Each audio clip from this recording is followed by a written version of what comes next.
Hey guys, welcome back. I just got home from work. I'm gonna try to get a video in before my boyfriend gets home. I've got a few things I could show you, a few things we could talk about if I remember what I was thinking before I pushed record on the camera. One of my gardens is gone. Another one is gone as well. I didn't expect him to take this one out. I knew he was gonna take the other one out, but I had just put squash and watermelon seeds in the ground a few weeks back.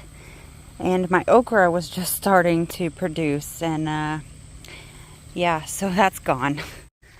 Not a big deal. Truly nothing was coming out of it. He likes to keep the yard maintained as best as possible, so he gave me some time to let it do what it do, and then he took it out. I went and saw my sister this past Saturday. Unplanned trip. She sent me a photo of some mushrooms and asked me if they were oyster. I told her yes. I was fairly certain from the pictures she sent me that they were. And then she sent me another message about 20 minutes later saying, I picked them.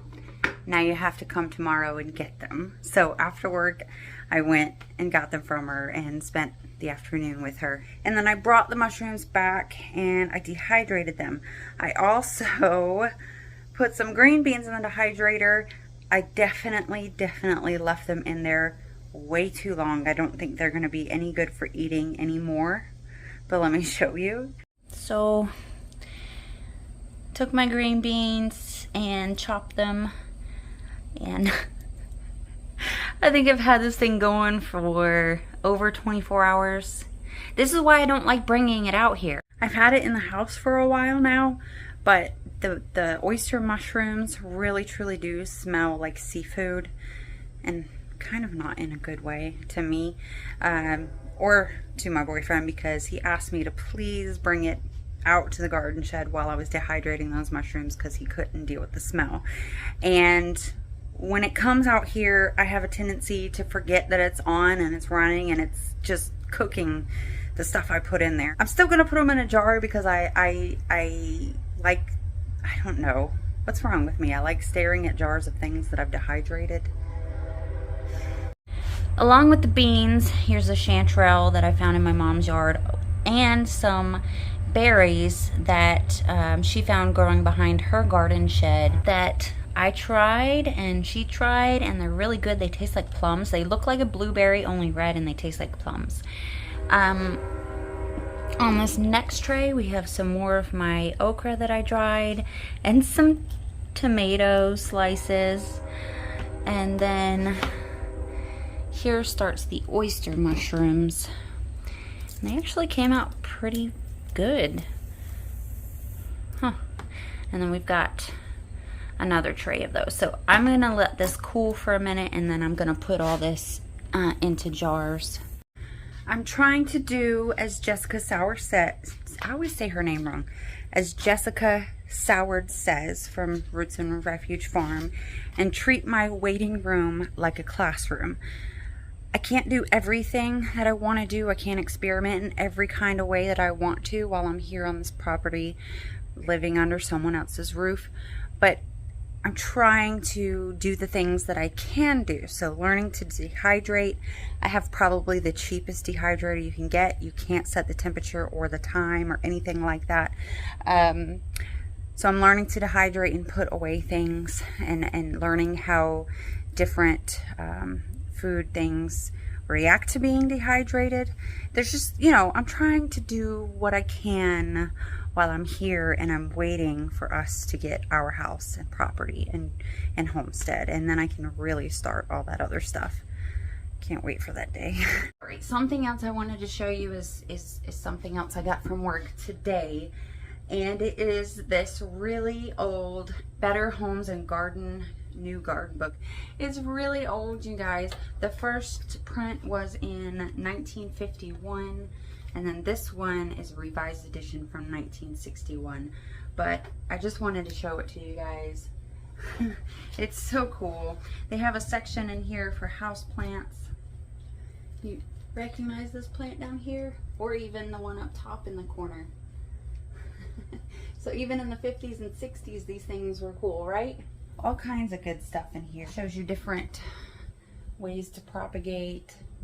I thought it was pretty cool. If you guys want to see like a little video of going through this book, different topics and stuff, I mean, they have sections on trees, roses, vines, garden flowers, vegetables, fruits, how to prune, soil and fertilizers, construction. There's an area in here for construction. If you guys want to go through this book with me one day, just let me know. I also got this random, but for some of the mushrooms that I find that I don't want to chop up, like they're so cool that I want to keep them whole, and the dehydrator is just too hot. It just makes them shrink and shrivel and come out looking like nothing. So when I find a mushroom that I really like and I want to keep it looking as close to what it looked like when fresh as possible, we have like these wires at work that we use for roses and carnations to keep the heads erect, you know, so they don't fall over. And I brought some of those home along with this from the store, and I thought if I take those and I stick them like into the mushroom and then stick it on here so that it's standing up, maybe, just maybe, and I'm pretty sure I saw this in a video of another mushroom hunting person, and in her room she had something very similar where she, you know, was doing what I want to do, and it seemed to work. Also, I thought about hanging them. I know people also hang them in like a sunny window, and that helps. So just trying to figure out what I could do. I had also thought previously about preserving them in like a resin.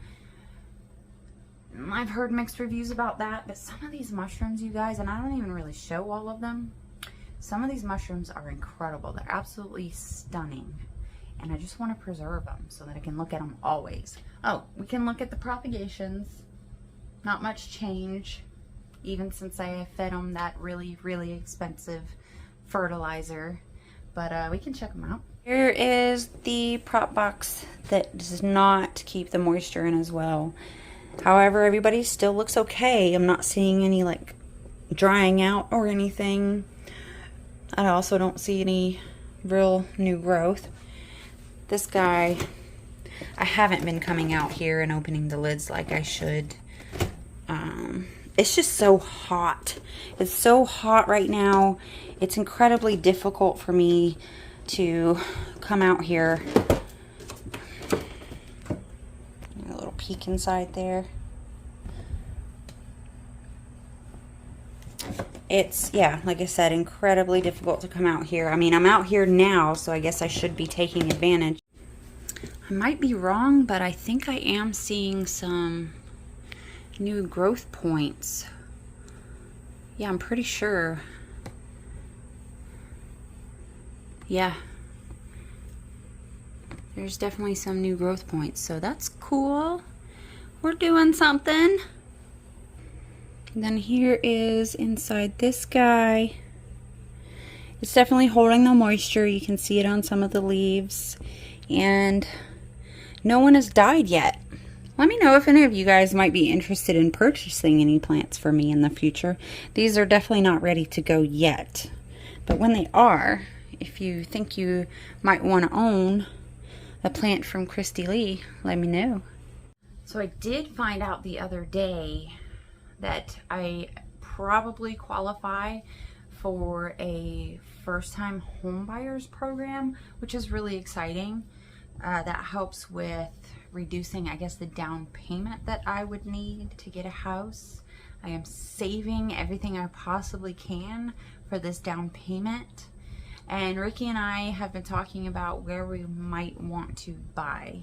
We found out that his job has locations all over, and South Carolina is one of the places that they have a location at, and we are both very interested in possibly moving to South Carolina someday. Something else I just remembered is, I think I told you guys at some point that I had started creating notebooks to sell on Amazon. It's been a while. I haven't done any in several months.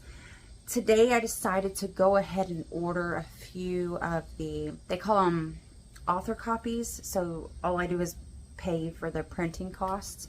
Because I want to see what they look like from a buyer's perspective, because you can't really tell how everything turns out on the computer when you upload them to Amazon KDP and all that. I bought one, it's a pantry log journal, because I have been starting to keep track of all the things that I'm dehydrating and whether it was foraged or grown and things like that. And then another one, the other one was a personal prayer journal. I actually have a really nice prayer journal that Ricky bought me for like one of our first dates or something. I told him about how when I left my last relationship, I left my prayer, well, I left everything there, and I missed my prayer journal. So he showed up with a gift for me that was so sweet. But anyway, so I created a little prayer journal thing. I ordered a copy of that. And then I made a journal for him. He really likes skulls. So I made one that was kind of for him. And I figured I would go ahead and order an author copy for that, because he's been wanting to keep track of things, keep it in his truck, and keep track of spending and his hours at work and all that. So I thought that would be good for him. But I want to show you guys, my plan is to order one of each over time. I used my Amazon gift card balance. Oh, that's something else I was going to tell you guys about. Okay, my Amazon gift card balance to purchase those. You guys, I have not spent a single dime on Amazon in years. I use a lot of apps to cash out for Amazon gift cards. I think I'm going to do a video just reminding you guys of all those apps that you could be using to get gift cards or cash back and things like that, because it's been a long time since I made one of those videos, and I used to make them quite a lot. I don't know if you remember. Things are really helpful. And I want to remind you guys that they're out there. So look forward to that. And when the notebooks get here, I will share them with you, show you what they look like. And if you're interested in maybe purchasing some for yourself, I think I have a dream journal on there. Houseplant chores kind of journal. If you're interested in any of that stuff, I will link to them and you can check them out for yourself. It's been really hot and dry for, I don't know, about a week and a half now, so the mushrooms have kind of stopped popping, I guess is how you would say it. There's no sense in me going mushroom hunting. There's nothing out there right now. So hopefully we'll be getting rain again soon. There is a mushroom hunting foray scheduled for, I believe it was August 6th in Gainesville. There's going to be some experts out there. And I think I'm going to take my little sister, and maybe Ricky will want to go. This weekend, oh no. This weekend is the 6th. This weekend I was supposed to go shrimping with Ricky and his uncle. We'll have to figure that out.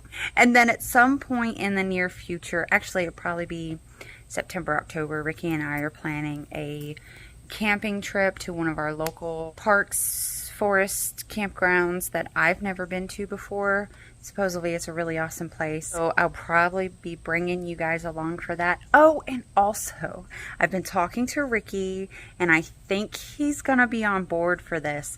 Ricky has the funniest stories, and I've been thinking about doing sort of like a podcast where he tells his stories but have this little animation acting out his stories. I think it would be hilarious.